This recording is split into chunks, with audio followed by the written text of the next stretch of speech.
Good morning, सुप्रभात, केम छो, सलाम। उम्मीद है आप सब लोग बेहतर होंगे, अपना ध्यान रख रहे होंगे।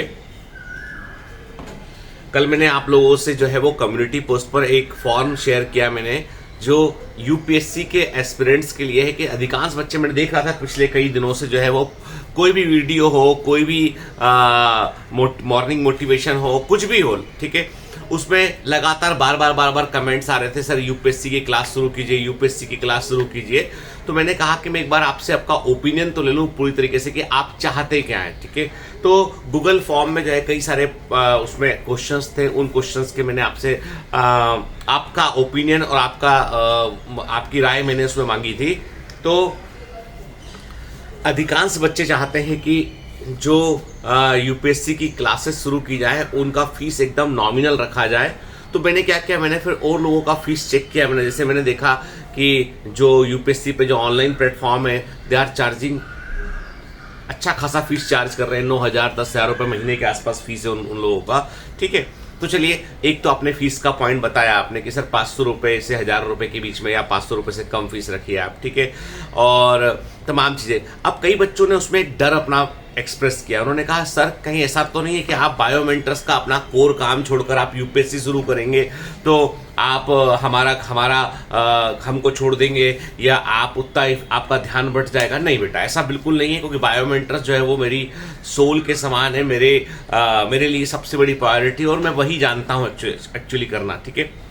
कुछ भी नया वेंचर हम शुरू करते हैं तो उस वेंचर के लिए हम बाकायदा पूरी एक टीम बनाते हैं, और वो टीम सिर्फ मेरे को रिपोर्ट करती है। बाकी टीम को एक गाइडलाइन मिलता है, एक पूरा डायरेक्शन मिलता है कि तुम्हें ऐसे काम करना है। तो वो टीम इंडिविजुअली काम करती है। आईआईटी प्रेप की टीम इंडिविजुअल काम कर रही है, उनकी सफलता असफलता वो सब टीम का वर्क है। उसमें Geetendra sir is responsible for Biomentors. मैं भैया बायोमेंटर्स के लिए काम करता हूं, तो मैं पूरा बायोमेंटर्स का एक एक छोटा काम मैं देखता हूं। आईआईटी प्रेप का भास्कर सर देखते हैं, है ना। अब यूपीएससी जो है कोई मामूली एग्जाम नहीं है। यूपीएससी के एग्जाम में आप बोलो कि मैं बोलता हूं आपसे कि बायोमेंटर से पढ़े आप, तो हमारा रिजल्ट ये रहा, ठीक है। इस बार का टॉपर मृदुल अग्रवाल, पिछली बार का टॉपर विवेक, ठीक है, विवेक दुबे। तो हम जो है यहाँ पर हम रिजल्ट दे पाते हैं, क्योंकि इन एग्जाम में रिजल्ट हमको अच्छा मिलता है, ठीक है। जैसे मेडिकल एंट्रेंस में देखा जाए तो ऑनलाइन के जितने भी प्लेटफॉर्म, उनमें सबसे बेस्ट रिजल्ट जो है वो बायोमेंटर्स ने दिया है। केवल ऑनलाइन प्लेटफॉर्म की बात कर रहा हूं मैं, ठीक है। Authentic genuine result, no fudging, no data fudging, कोई ऐसा नहीं कि कोई फ्री पढ़ रहा है, नहीं। रिजल्ट में हम उसी बच्चे का नाम लेते हैं जो ऑफिशियल कमांडो रहता है। तो खैर, ऐसी आईआईटी में रिजल्ट मिलने की संभावना है कि यदि बच्चे अच्छा करेंगे तो रिजल्ट मिलेगा आईआईटी में भी, ठीक है। लेकिन हाँ, ये बात मैं स्वीकार करता हूं कि आईआईटी प्रेप को जितना प्यार मिलना चाहिए था बच्चों का, उतना प्यार नहीं मिला। बहुत सारे मल्टीपल रीजंस हो सकते हैं उसके। शायद गलत समय पे थोड़ा पीछे रह गए वो लोग लॉन्च करते के वक्त में, या बच्चों को अभी फिलहाल बहुत सारा और चॉइसेस अवेलेबल है। There may be multiple reasons के, and they are trying to उसको कोप अप करने की वो कोशिश कर रहे हैं, ठीक है। अब यूपीएससी के एग्जाम में रिजल्ट नहीं मिलता है इतने आराम से, ठीक है। यूपीएससी के एग्जाम में रिजल्ट मिलता है का मतलब यह है कि बहुत सारे बच्चे पढ़ते हैं, बहुत एफर्ट करते हैं, अलग अलग एग्जाम की तैयारी भी कर रहे होते हैं वो, ठीक है। तो यहाँ पे क्लियर कट रिजल्ट दे पाना किसी के लिए बहुत मुश्किल काम है यूपीएससी में। और ऐसा कोई यदि कहता है कि मेरे यहाँ से रिजल्ट आया है, तो वो भी मतलब मूर्खता के सिवाय कुछ नहीं है, क्योंकि कारण ये है कि यूपीएससी इज वेरी वेरी जो इंडिविजुअल है उसके ऊपर डिपेंड करता है, ठीक है। यूपीएससी में what you can provide good range of lectures and good question set, ठीक है। अब उसमें भी एक मजेदार बात यह है कि अब आप में से कई बच्चे, सर अच्छे टीचर चाहिए, बहुत अच्छे टीचर चाहिए। आपको पता है जितने अच्छे टीचर्स हैं, they are very very popular in UPSC, और वो इंडिविजुअल। जैसे आप बोलो भाई जीके वाले खान सर हैं। अब खान सर अपने आप में लीजेंड है भाई, है ना, वो अपने आप में बहुत बड़ा नाम है वो। तो उनको कैसे कोई हमारे साथ में हम क्यों जुड़ेंगे, ठीक है। जो नामी गिरामी टीचर्स हैं उनको लेकर अंदर प्लेटफॉर्म में आना बहुत मुश्किल काम है, बहुत मुश्किल काम है। दोयम दर्जे पर काम करना अच्छी बात नहीं है। जैसे आईआईटी प्रेप भी शुरू हुआ तो टॉप जो सबसे अच्छे टीचर थे अपने फील्ड के, वो वहां पे काम शुरू किए, ठीक है। बायोमेंटर्स तो जो है वो समझ लीजिए कि हम लोगों ने बायोमेंटर्स को तो जो है वो कुल रेत के एक कण से खड़ा किया है हम लोगों ने, ठीक है। धीमे धीमे बढ़ते बढ़ते सारे टीचर लगे रहे, साल भर दर साल रिजल्ट्स प्रोड्यूस करते रहे। तो टाइम टेस्टेड चीज है वो, अभी उतना वक्त नहीं है टाइम टेस्टिंग के लिए।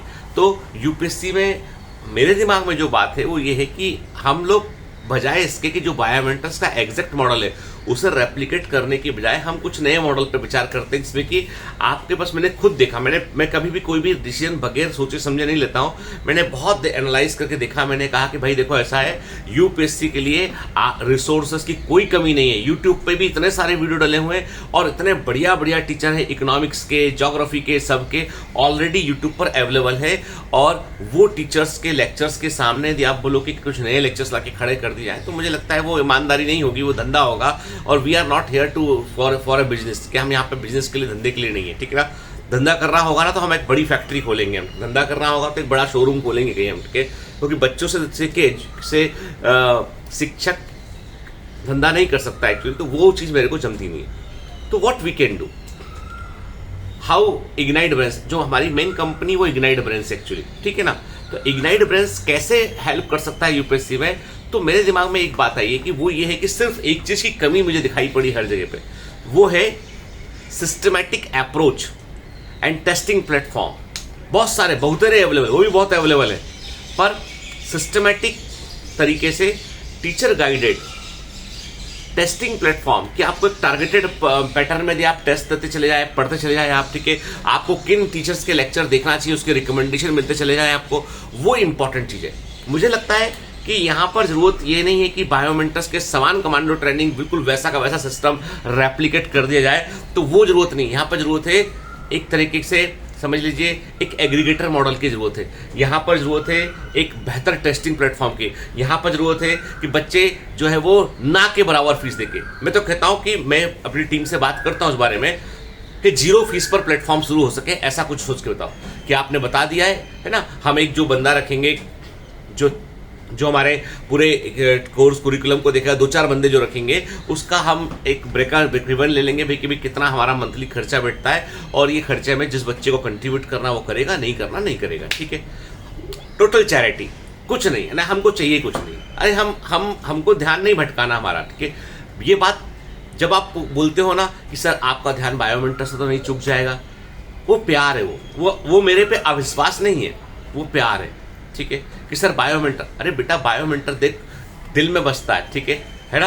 अरे दिल में बायोमेंटर बसता है, तो बायोमेंटर्स तो जो है वो सोल है, बेबी है हमारा, ठीक है। उसके बारे में तो मतलब उसको तुम जब ऐसा सोचते हो ना तो अंदर से मन खराब हो जाता है, ठीक है। तो ऐसा सोचा मत करो। हालांकि तो देखो बेटा, हम ढूंढते हैं, रास्ता निकालते हैं। बहुत सारे बच्चे ऐसे जो कभी किसी जमाने में नीट के लिए हमारे पास पढ़ रहे थे, पर दुर्भाग्य से कोई ना कोई कारण रहा कि वो फाइनली बीएससी उन्होंने कंप्लीट कर लिया। अब वो भारती मैडम को देखकर वो यूपीएससी की तरफ जाना चाहते हैं उठ के। और सच बता रहा हूँ, UPSC is a game, life changing है।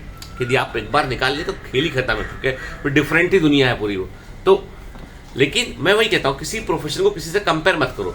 डॉक्टर्स की एक दुनिया अलग है, उनकी एक दुनिया अलग है, ठीक है। 2 डिफरेंट वर्ल्ड है वो आपके, है ना। हमारे घर में 2 विविध प्रकार के संसार रह रहे होते हैं।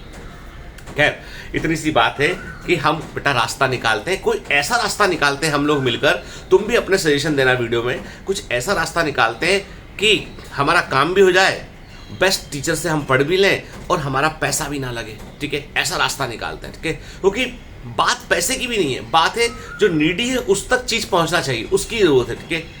और उसको कैसे मैनेज करना वो हमें देखना पड़ेगा, ठीक है।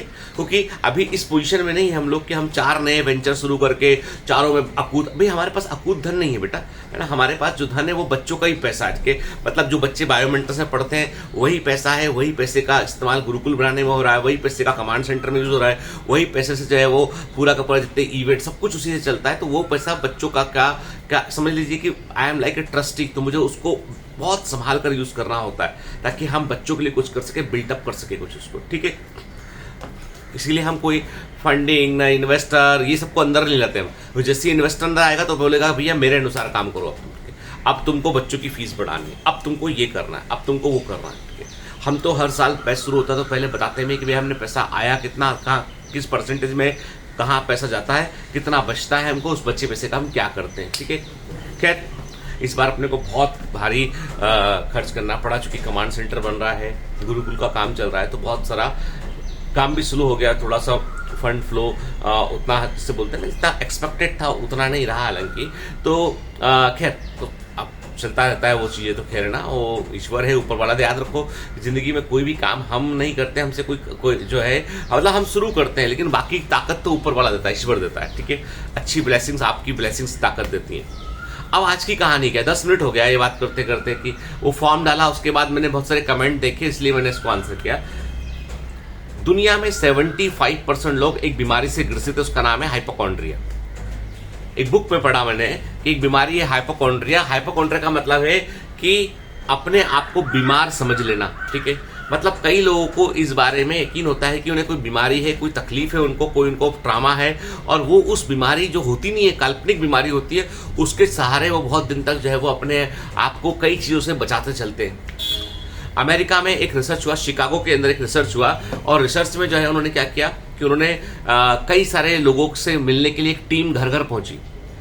टीम पहुंची, टीम ने बोला कि हमारे पास एक मशीन है, हम उससे व्यक्ति की हेल्थ को स्कैन कर सकते हैं। तो उस टीम ने पहले से प्लान कर रखा था कि किस किस घर में जाके क्या क्या बोलना है, ठीक है। जब वो पहुंचे घर में, उन्होंने किसी व्यक्ति को स्कैन करके बोला कि भाई आप तो, जैसे पहले तो बात किया उनसे कि भाई आप कैसे हैं, फिर पूछा उनसे, बोला कि आप बहुत बीमार दिख रहे हैं मेरे को। बोला नहीं मैं बिल्कुल ठीक हूँ। मशीन से ऐसे स्कैन किया, आप तो बहुत बीमार है। आदमी एकदम उदास हो गया, ठीक है। वो बोले कोई बात नहीं है, अब अगली बार हम आएंगे, 10 दिन बाद आएंगे, फिर से स्कैन करेंगे एक बार आपको, आप अच्छे खाने पीने का ध्यान रखिए। ऐसे कई घरों में जाके उन्होंने किया। जब वो सेकंड राउंड पहुंचे तो उन्होंने क्या पाया कि जितने 100 घरों में उन्होंने ये चीज बोली होगी कि आप बहुत बीमार हैं, आप बहुत बीमार हैं, मशीन दिखा के, वो 100 घरों में से 60-70 घरों के लोग बीमार पाए गए। उनको लग गया कि बीमार है वो, कोई ना कोई दवा खा रहा था, कोई योगा कुछ कर रहा था, कोई कुछ कर रहा था, मतलब वो अपना, उनको फील हो, आंखों के नीचे जैसे होता ना ऐसा ब्लैक ब्लैक एकदम हो जाता है, वो सब भी हो गया उनको। तो उन्होंने कहा जबकि कोई बीमारी नहीं थी, वो मशीन फर्जी थी एकदम। तो उन्होंने कहा कि हमने सिर्फ, उसके बाद फिर उन्होंने उसको रिवर्स किया कि भाई हम ये दवा लेके आए, इससे ठीक हो जाएगा आपका, आप फ्री दवा है आपका, ये वो कुछ नहीं, प्लेसिबो थेरेपी थी, वो ठीक भी हो गया। मतलब हमारा मन इतना गहराई से चीजों को कई बार मान लेता है। यदि कोई चीज बोल दे, सड़क चलते कोई आदमी बोल दे कि अरे आपको तो ये तकलीफ दिख रही है, आपको ऐसा दिख रहा है, आपको नींद नहीं आती है, आपको टेंशन रहता है, ये अरे ये तो बहुत गंभीर, दिखाओ दिखाओ, फिर दूसरा बोलते हाँ हो रहा है, मशीन में चेक करके हो रहा है इसको, तो मान लेगा आदमी। मेरे एक रिलेटिव थे, मजेदार कहानी है। मेरा कजिन बहुत बदमाश है, सर्जन है वो, तो उसने बदमाश मतलब ऐसे काम करता है। तो मेरी एक रिलेटिव है, वो, उनको बहुत तकलीफ थी कि मेरे उंगली के पास यहाँ दर्द शुरू होता है, ऐसे घूमते घूमते आगे जाता है, फिर यहाँ गोल गोल घूमता है, फिर आगे जाता है और दिल तक दर्द पहुंच जाता है, मुझे बहुत तकलीफ है। तो वो लेडी है, 45-50 ईयर की लेडी है, तो उनको वो तकलीफ थी बहुत, है ना। तो वो उनको जब भी डॉक्टर के पास जाए, वो डॉक्टर उनको जो है वो न्यूरोलॉजिस्ट को रेफर करते हैं। न्यूरोलॉजिस्ट को चेक करने के बाद वो साइकेट्रिक वाले को रेफर करते हैं। साइकेट्रिक वाले के पास जाके बैठी वो, तो देखा कि भाई आसपास कोई कुछ कर रहा है टाइप से, तो वो बोली नहीं, पागलों का डॉक्टर थोड़ी ना दिखाऊंगी मैं, पागल थोड़ी ना हो। तो वो लौट जाए वहां से बार बार। अब क्या किया जाए? तो मेरे कजिन ने क्या किया कि एक दिन हम सब बैठे थे, तो वो भी बैठी हुई थी, तो उनसे कजिन ने ऐसी बात करते हुए बोला कि अभी हमीदिया में एक मशीन आई हुआ जी, एक मशीन आई हमीदिया में, हमीदिया अस्पताल की बात है, जीएमसी की। क्या मशीन आई है? मतलब उस मशीन में क्या होता है कि वो पेशेंट को खड़ा करते हैं और पेशेंट को जो है एक स्पीड से ऊपर लेके नीचे आते हैं। तो उस मशीन में क्या है, एक्सरे सा लगा हुआ है, तो वो पूरी बॉडी के सारे सेल्स को सबको ठीक कर देता है, बॉडी का एकदम, बॉडी की हर बीमारी ठीक आती है। वो मशीन का बहुत महंगा कॉस्ट है, पर मैंने है ना, मेरे को 2 कूपन मिले हैं फ्री उसके। आप चलोगे क्या? हाँ बेटा, मेरे को तो बहुत तकलीफ है। नई नई लिफ्ट लगी थी हमीदिया में, नई नई लिफ्ट लगी थी, तो वो उसने लिफ्टमैन को समझा रखा था पहले कि भैया आएंगे तो ना उसको चेक वेक करके ऐसा करके कैप में लगा देना, कि भाई कान में रुई लगा देना कि मशीन कान में ना चला जाए, वो करके, ताकि थोड़ा फील होने लगे वो। तो फील को गई जब, तो उनको कॉटन दिया, कान में कॉटन लगा लो, काला चश्मा लगा लो, ठीक है। और लिफ्ट वाले को बोला कि भाई इनको चौथी मंजिल तक ऊपर ले जाना और ऊपर से नीचे लाना, खड़े रहना। तो ऊपर ले गया वो, ऊपर से नीचे बुला लिया उसको, ठीक है। तो और फिर उतार के बोली, तो बोली वो ये तो लिफ्ट थी। तो उन्होंने कहा नहीं, लिफ्ट नहीं थी, लिफ्ट वाली मशीन थी ये, ठीक है। तो इसमें ये लिफ्ट वाली मशीन थी, है ना। तो ये जो है आप ठीक हो जाओगे, चिंता मत करो। और वो सच में ठीक होगी कुछ दिनों बाद, है ना। उन्होंने बोला मैं एकदम ठीक हूँ। फिर वो किसी को रेफर करने लगी कि वो या हमारे भतीजे से बोलो, उसके पास मशीन है हमीदिया में, वो 1 मिनट में ऊपर नीचे ठीक आती है, 500 रुपये लगता है, ठीक करती है। वो 500 रुपये उन्होंने ऐसे ले लिया था कि उनको लगे, फील आए उसका। तो ऐसा भी होता है। तो इसलिए सारा खेल मन का है। तो मैं कहता हूँ भाई कि मन को स्ट्रांग कीजिए, मन में यकीन रखिए चीज़ों का, तो बहुत सारी चीज़ें बेटा घटती है, ठीक है, अच्छा होता है। इसलिए जब आप नेगेटिव सोचते हो, आप सोचते हो नहीं हो पाएगा, ये नहीं होगा, वो नहीं होगा, अपने क्षमताओं पर, मेरी क्षमताओं पर, सब पर आप जो है मिसट्रस्ट करते हो तो काम नहीं बनेगा। आपको ट्रस्ट करना पड़ेगा, आपको इस बात का यकीन कर रखना पड़ेगा कि एक पिता जो है वो अपने सभी बच्चों को पर बराबर ध्यान देके उन्हें पाल सकता है। वैसे ही यदि मैं कुछ भी शुरू करूंगा तो मैं उसका पूरा ध्यान रखूंगा उसका मैं, ठीक है। हाँ, हालांकि मैं मुझसे आप पूछोगे तो आज मैं IIT प्रेप को लेकर थोड़ा चिंतित रहता हूं, लेकिन चिंतित का मतलब ये है कि वो बहुत मेहनत कर रहे हैं, सब कुछ कर रहे हैं, पर उतना रिस्पॉन्स उनको आ नहीं रहा है। लेकिन मैं वही वाली बात है, मैं उनको सबको बोलता हूँ कि we should try to change some models, we should try to और दूसरे परम्यूटेशन कॉम्बिनेशन हम देखते हैं। आप लोग चिंता मत कीजिए, सब अच्छा होगा एक दिन। ईश्वर है ना हमारे साथ में, हमारे इंटेंशन ठीक होंगे तो ईश्वर हमारा साथ जरूर देगा, ठीक है। और उसके बावजूद यदि कोई चीज़ नहीं चलती, मतलब कहीं ना कहीं हम मिस फायर कर रहे हैं हम लोग, ठीक है। तो इसलिए मेरी आप सबसे प्रार्थना है कि बेटा यदि हम UPSC में हाथ डालेंगे तो हम ये झूठा प्रॉमिस नहीं करेंगे कि हमारे टीचर सबसे बेस्ट है, क्योंकि हम बेस्ट को ला नहीं पाएंगे।